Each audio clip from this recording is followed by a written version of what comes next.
Hello, everyone. My name is Chancellor Bush, and on behalf of Group L, I would like to spend some time today reviewing our research proposal, in which focuses on the importance and impacts of cultural diversity within multinational organizations.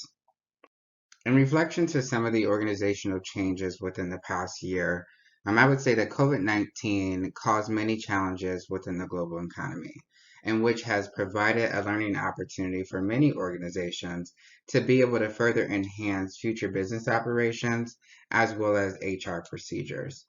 And Annette Harnenstein confirms within the research that there's a great deal of emphasis is placed on helping managers and employees adapt to the new norm and adapt to the new environment. But the greater challenge for the future is how to help people everywhere to operate effectively in a new worldwide business culture, and which is what we want to explore today. So within the research revealed, it revealed the importance of three areas that we would like to focus on, which is race, gender, as well as sexual orientation impacts within those organizations. But although that these researchers have discussed a lot of positive influences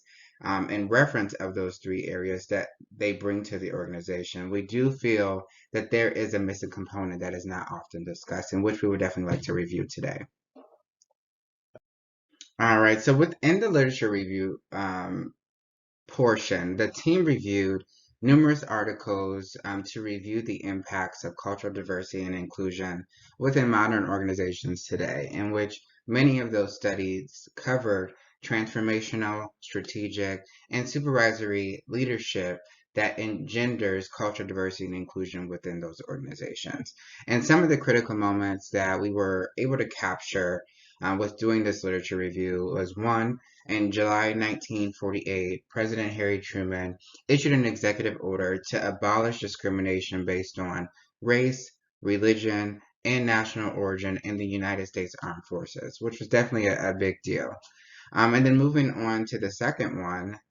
which was the Civil Rights Act, was signed into law by President Lyndon Johnson on July 2nd, 1964, in which he made it illegal to discriminate based on those protected characteristics such as race, color, religion, sex, and national origin.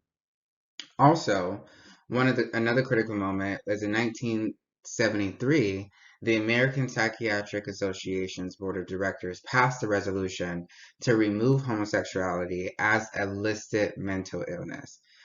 So these three critical moments have definitely helped shape the organization or shape the community that we live in which we definitely love to continue to explore opportunities to further enhance within organizations. And within this research performed, there was a gap that was identified of the impact of multinational versus mononational workforces from the same country and area, as found in more as found that most organizations implement those cultural diversity initiatives, but often change the scope toward the new hire employees. So this is definitely something that we felt passionate about and wanted to explore within our research to be able to provide further knowledge to be able to enhance those organizations going forward. All right, so within the purpose of this research, we would like to utilize a mixed methods research study to be able to determine the differences in mononational and multinationalistic organizations regarding employee productivity, morale, and innovation. So that with this information or with the research performed, the team believes that multinational organizations will outperform those of a singular national identity. And to explore this information, the research questions that we utilize to be able to take that deep dive into this information is one, how does the relationship between racial identity and sexual orientation within the organization enhance and or impact efforts of career advancement? Number two, what resources are available for organizations to help minorities and LGBT employees personally and professionally? And then the research question three, that states, what are the opportunities for advancement, training, and mentorship in organizations for individual members of minority groups such as a person of color and LGBT? The methodology utilized for this research begins with the article reviews, in which the team reviewed 19 full-text articles in peer-reviewed journals within the time frame ranging from the years of 1990 and 2020 to be able to provide a variety of range of data um, in literature to conclude the research or to be able to start the research. Also, we would love to explore additional research methods to be able to further enhance those efforts of the organization by seeking employee and customer feedback opportunities via survey. And with the data analysis, the team will utilize 4 data analysis strategies designed for the mixed methods research study to include qualitative and quantitative data. And in the cases that are identified through our analysis, we are planning to review one of the data types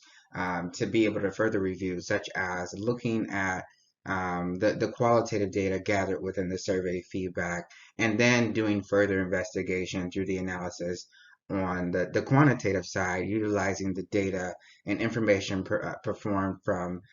within the organization or from the various research articles that we have reviewed. And just to provide a brief research sample of what we were looking for within those feedback opportunities, we'll be first starting with maybe like a population of 200 employees.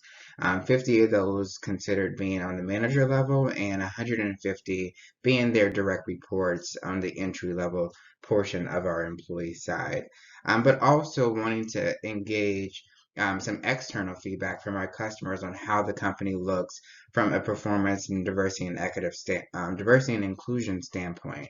So this research sample will be a performance, diversity, and inclusion competency review that will be distributed to the employees and customers via third-party survey utilizing SurveyMonkey.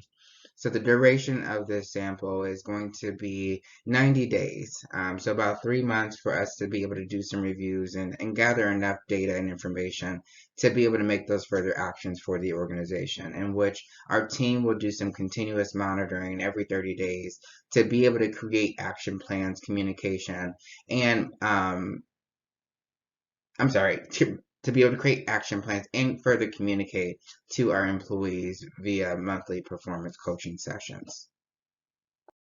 All right, so within the research findings, the team was able to discover 3 positive impacts and enhancements of diverse workforces to include the ability to attract and retain high qualified individuals, increase innovation within the organization, as well as also the ability to adapt to changes quickly. So, when acquiring and retaining talented employees, when broadening the organization's hiring pool, it enhances the opportunity to hire more talented, skilled, and diverse employees. Research also confirms that to retain members of minorities, the workplace must ensure that all employees receive the same opportunities, especially when it comes to career development, advancement within the organization, and financial increases. And then last but not least, when building healthy relationships with employees, it will encourage the employees to have more open communication or more open dialogue, the revelation of one's identity, as well as the increase of the employee's loyalty, which will further lead to driving innovation within the organization, as increased levels of diversity cause increased levels of innovation. Because as one feel comfortable or within the organization and learns their place, they love to continue to go above and beyond to grow within the organization, and that's what leads to that innovation occurring. And then also research states that when workforces are diverse as targeted consumers, it is more likely that the organization will effectively meet the customer needs and wants. And at the end of the day, that is the ultimate goal of any organization, wanting to do what is best for our customers, but also for our employees. And then when it comes to adapting to changes, the variety of backgrounds provide benefit to the organizations during the exchange of perspectives, ideas, and or experiences in which is utilized to enhance change efforts going forward. The practical implications of this research support the immediate need for HR professionals to focus on their training structure to ensure that strategies for the success of minority groups are well maintained, and which are managed between two areas of the organization. First being leadership, second being mentorship. So within leadership, effective leaders can implement changes in ensuring that diversity is present at all levels within the organization.